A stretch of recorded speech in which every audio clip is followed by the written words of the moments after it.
All right, cricket fans, get ready because today we are going deep into match number 6 of the WPL, Delhi Capitals women taking on the UP Warriors. Yeah, and there's so much to unpack here, not just the result, but also a chance to see if a major trend in the tournament continues.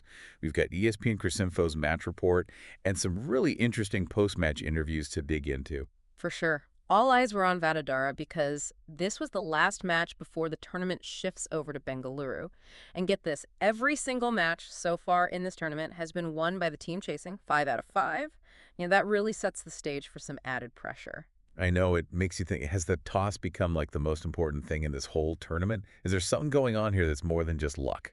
Well, we will break down all the action for you. The Delhi Capitals women did end up winning this one, beating the UP Warriors by 7 wickets. But, maybe comfortable isn't the right word here. They got the win on the second to last ball of the match, chasing 160 sets. So it was close. Another nail biter in this tournament. Oh, definitely a total roller coaster ride.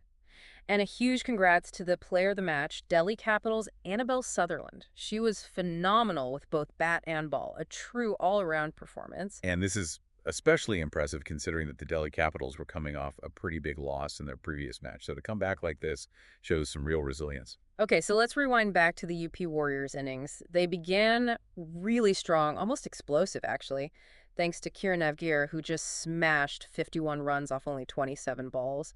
It felt like they were setting up a massive score for a while there. Yeah, that opening partnership with Brenda Dinesh was incredible. 58 runs, just unstoppable for a while. And Dinesh played really smart, rotating the strike, letting Navgir take all those big swings. It was a thing of beauty, but then it was almost like someone flipped a switch because the middle order just fell apart. They lost 4 wickets so quickly, and all that momentum just vanished. This is where things get interesting from a tactical point of view. Mm. You see, Delhi Capitals started using their bowlers in a really targeted way, especially Annabelle Sutherland. She was changing up her pace and the length of her deliveries, and it kept those batters guessing. And it worked. Those 2 wickets that she got during that middle phase were so important, it felt like she really put the brakes on the Warriors' scoring. Totally. It was a turning point. Even though Sarah Watt put up a decent fight with 37 runs, and then we saw Chanel Henry debut with 33 off only 15, they never really recovered from that collapse. Right, so the UP Warriors ended up with a competitive score, 166 for 7. Now let's move over to the Delhi Capitals chase. Now, considering how this tournament has been going, 167 didn't feel out of reach, but there was definitely pressure on them after that previous loss. And this is where a captain's leadership matters. And Meg Lanning, who, was back in form after a couple of quiet matches, was amazing. 69 runs, 12 fours. She wasn't just hitting the ball. She was strategically taking apart that bowling attack. She was really reading the game so well, choosing her moments and leading by example. And alongside Shafali Verma, who had a quick 26 runs, they really built a strong opening partnership. That foundation was key. But this is where it gets really frustrating if you're a UP Warriors fan. They had several dropped catches, including a really crucial one off Marizanne Kapp near the end, and she went on to score a quick 29 runs. Those dropped catches were just painful to watch. As the match got closer and closer, the tension was almost unbearable. Delhi Capitals needed 11 runs off the last over. Talk about a nail-biter. And, it really highlights how important fielding can be. In a close match like this, those missed opportunities can really come back to haunt you. So after the match, let's hear what the captains had to say. Deepti Sharma, the captain of UP Warriors, was clearly disappointed during her interview.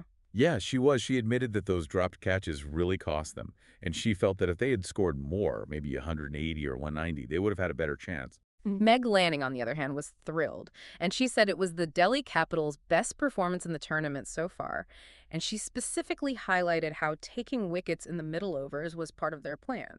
It's interesting because it wasn't just about keeping the runs down. It was about breaking up those partnerships and messing with the Warriors' momentum, really taking control of the game. Right. And Annabelle Sutherland, the player of the match, talked about how important her partnership with Cap was during that chase, especially how they focused on rotating the strike to handle the pressure. It's a small detail, but it's really important. It shows that they were thinking about the situation and not just trying to hit big shots. They were playing smart cricket. For sure. And Marizanne Kapp agreed, and she pointed out how important her role as an all-rounder is, especially in a tournament like this, where the conditions can be so different at each venue. Yeah, that adaptability is really important in T20 cricket. You can't just have one skill. You got to be ready to contribute in different ways. And Cap showed that she can step up and deliver whatever the team needs. So what are some of the big takeaways from this match? Well, looks like the toss continues to be a huge factor in this WPL season. The chasing team has won all 6 matches now. What's going on here? Everyone's asking that question. Are teams being too careful when they bat first? Are they getting the pitches wrong and setting targets that are too low? Or is it just that there's a mental advantage to chasing, knowing exactly how many runs you need to win? It's a mystery that needs to be investigated further. And as you mentioned earlier, those middle overs were crucial. The Delhi Capitals showed that if you can take wickets regularly, you can completely turn the match around, even if the other team starts off scoring really fast. And those drop catches are another big lesson. Fielding can make or break you in a tight game, Yeah. and the UP Warriors really paid the price for those mistakes. No doubt. It's clear that the Delhi Capitals have found their rhythm again after that tough loss, and they're going to be a serious threat as the tournament moves to Bengaluru. I agree. And you know what? Speaking of Bengaluru, that change of venue could really shake things up in this tournament. The pitches there are different, so maybe we'll see the toss become less important. That is the big question. So that wraps up part 1 of our deep dive into this incredible WPL match. Make sure to stick around for part 2, where we'll analyze the tactical decisions and individual performances even further. We're going to really get into the nuts and bolts of how this game played out and what it tells us about the bigger picture of the WPL. All right, so we're back and ready to really break down that tactical battle between the Delhi Capitals women and the UP Warriors. Let's start with the Warriors innings. They won the toss and chose to bat first, and they came out swinging. Oh, yeah. Those first few overs were a clinic in aggressive batting, especially from Kiran Navgir. She found the boundary so early and really put the pressure on the Delhi Capitals bowlers. It was amazing to watch. That 6 that she hit off Jess Jonason in the 3rd over was incredible, just pure power. But it wasn't just a one-woman show. What about Rinda Dinesh's role in that opening stand? Well, Dinesh was perfect for that situation. She knew what her job was: rotate the strike, keep the scoreboard moving, and let Navgir take the big risks. It was like a textbook example of how to build a T20 partnership. Yeah, they really had something special going. But then, like we talked about earlier, everything changed. Those quick wickets in the middle really stopped their momentum. This is where we see smart bowling changes and tactical thinking make a difference. The Delhi Capitals, especially Annabelle Sutherland, really stepped up their game. Yeah, I'm curious about that. What made Sutherland's bowling so effective? I know the transcript mentions her pace and length variations, but can you explain that a bit more? Well, think about it. You're a batter facing her, and one delivery comes in nice and slow. You adjust your timing, then the next one's faster, different angle, and you're on your back foot. That constant uncertainty makes you doubt yourself, and that leads to mistakes. So it's not just about having one good delivery, it's about keeping the batter off balance, making them second guess themselves. Exactly. And Sutherland took advantage of that. Those 2 big wickets that she got completely shifted the momentum back to the Delhi Capitals. The UP Warriors never really recovered from that little collapse, even though Sarawat and Henry tried to make a comeback later in the innings. Yeah, their late inning hitting was good, but the damage was already done. It's like they built this incredible skyscraper, but then a few floors collapsed. And even though they patched it up, it wasn't as strong as it was before. I like that analogy. Okay, so now let's focus on the Delhi Capitals chase. 167 was a decent target, but with how this tournament's been going, favoring the chasers, did it even feel like a real challenge? Hold on now, don't forget the Delhi Capitals were coming off a big loss in their previous match. The pressure was definitely on them to show that they could bounce back. They needed to start strong, and wow, they definitely did that. Meg Lanning was on fire. She was picking her shots so well and dismantling the bowling attack with real precision. It was a masterclass in controlled aggression. She wasn't just trying to smash the ball, she was picking her moments and taking calculated risks. She timed it perfectly, built up the momentum, and put the UP Warriors on the back foot. And she had a great partner in Shafali Verma, who played with her usual flair and aggression. That opening partnership set the stage for the chase. That's right. That strong start took the pressure off the rest of the batting lineup. They could take their time and build partnerships. But the UP Warriors didn't give up. They had some tight bowling spells in the middle overs, and it came right down to the wire. And don't forget about those dropped catches. Every time it looked like the Delhi Capitals might be in trouble, they got another chance. Yeah, those missed opportunities were tough to watch if you're a UP Warriors fan.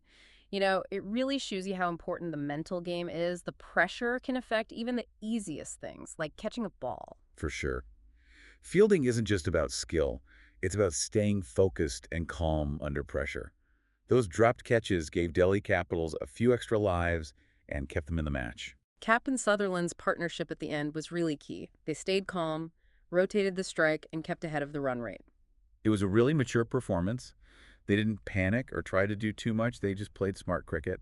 And in the end, that's what got them the win. It was a match that showed you just how small the margins are in T20 cricket.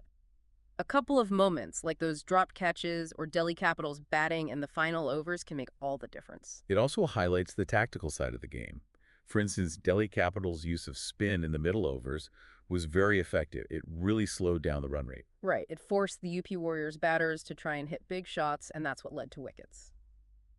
Speaking of tactics, what about the UP Warriors bringing back Chanel Henry to bowl at the end, even though she had gone for runs earlier?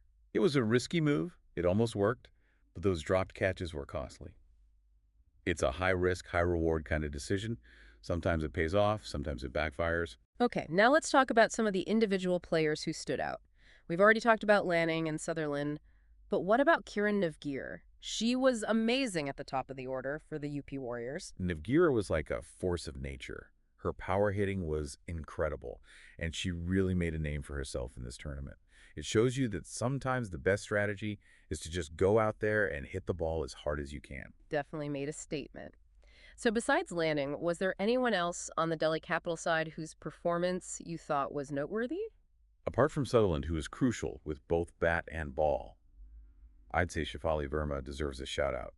Her quick 26 runs at the start gave Delhi Capitals that perfect platform. Yeah, she wasn't afraid to go for it, and that set the tone for the whole chase. Okay, before we move on to the bigger picture of the WPL, I want to touch on the mental aspect of the game. Delhi Capitals were coming off a big loss, and there's pressure on them to bounce back. That's a really good point. We often talk about the physical and tactical side of sports, but the mental game is just as important. How you deal with pressure, how you stay focused after a setback. Those are things every athlete has to figure out. And the Delhi Capitals showed incredible resilience in this match. They didn't let that loss get to them, and they played with a real sense of purpose. Yeah, the way they supported each other and stayed positive throughout the match was great to see. It shows how strong their team spirit is and how mentally tough they are. So let's take a step back and connect this match to the overall story of the WPL 2025. Everyone's talking about how dominant the chasing teams have been. 6 out of 6 matches won by the team batting second. Is this just a coincidence, or is there something else going on? It's a good question. Are teams being too conservative when they bat first? Are they misreading the pitches and setting targets that are too low? Or could it be that there's a psychological edge to chasing, knowing exactly what you need to do to win? We need more data to figure that out. It's going to be really interesting to see if teams start changing their approach as the tournament goes on. Will we see more teams batting first even if they win the toss? Or will they stick with what seems to be working? What do you think? It's a tough one. I mean, the stats show that chasing has been the way to go in this tournament, but you also don't want to go against your team's strengths and how they like to play. It's a tricky balance. Another big story coming out of this tournament is the rise of these young Indian players. We've seen some incredible performances from players like Shafali Verma, Kiran Navgir, Shweta Sarawat, just to name a few. These young players are fearless, and they're bringing something new to the game. They're not afraid of the big names. They're embracing the challenge and showing the world what they can do. It's really inspiring to see. The WPL is giving them a stage to shine, and they're seizing the moment. Yeah, the future of Indian women's cricket is bright, and these young players are leading the way. And it's not just about individual talent. This tournament has been so competitive, so many close games and upsets. You're right. Any team can beat any other team on any given day, and that's what makes it so exciting to watch. You never know what's going to happen next. That unpredictability is what makes the WPL so much fun. It shows you how much talent there is and how strong women's cricket has become around the world. Okay, so we've covered a lot in this part, from analyzing the tactics to highlighting some of the standout players, and we've started to think about this match in the broader context of the whole WPL. We've talked about how one player's brilliance, or a tactical decision, or even just the mental side of the game can affect the outcome of a match. And we've explored some of the big trends that are shaping this tournament, things like the chasing teams winning all the time and the rise of these young Indian players. Now, in part 3, we're going to take an even bigger step back and look at the impact of the WPL, not just on cricket, but on women's sports in general. So we've broken down the tactics, we've talked about all the amazing individual performances, and now it's time to kind of zoom out and look at the bigger picture here. This WPL season, it's not just about the scores and the wickets, it's something much bigger. Yeah, It's a shift, like a movement. You can really feel the energy around this tournament. Packed stadiums, viewership records being broken, social media is blowing up. The WPL is capturing everyone's attention. It feels like we're watching something special happen right in front of us, like a cultural phenomenon.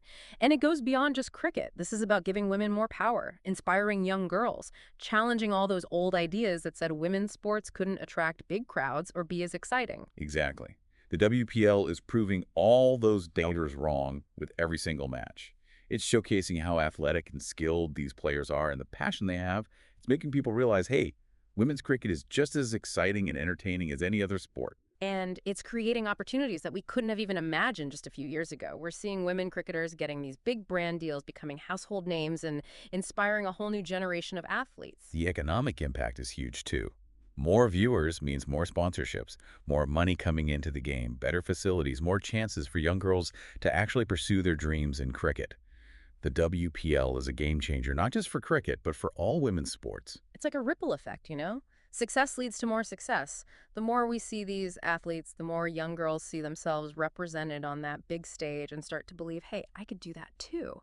It goes beyond sports, though. Yeah. The WPL is starting conversations about gender equality, challenging what society thinks is normal, and showing what's possible when women have the support and the platform to be great. It's a really powerful message, and it's reaching people beyond just the cricket field.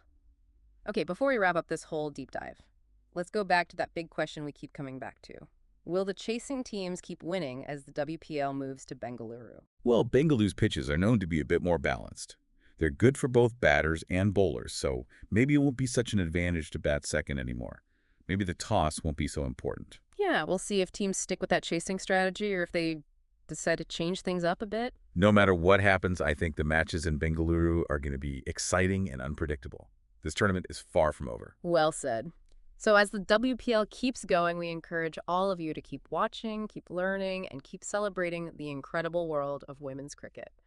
This deep dive was just a glimpse. There are so many more stories and rivalries, inspiring journeys out there waiting to be discovered. And never forget, this is more than just a game, it's a movement. It shows how powerful sports can be to inspire and empower people, and to change the world one boundary at a time. Couldn't have said it better myself. That's all the time we have for today. Thanks for joining us for this deep dive into the WPL.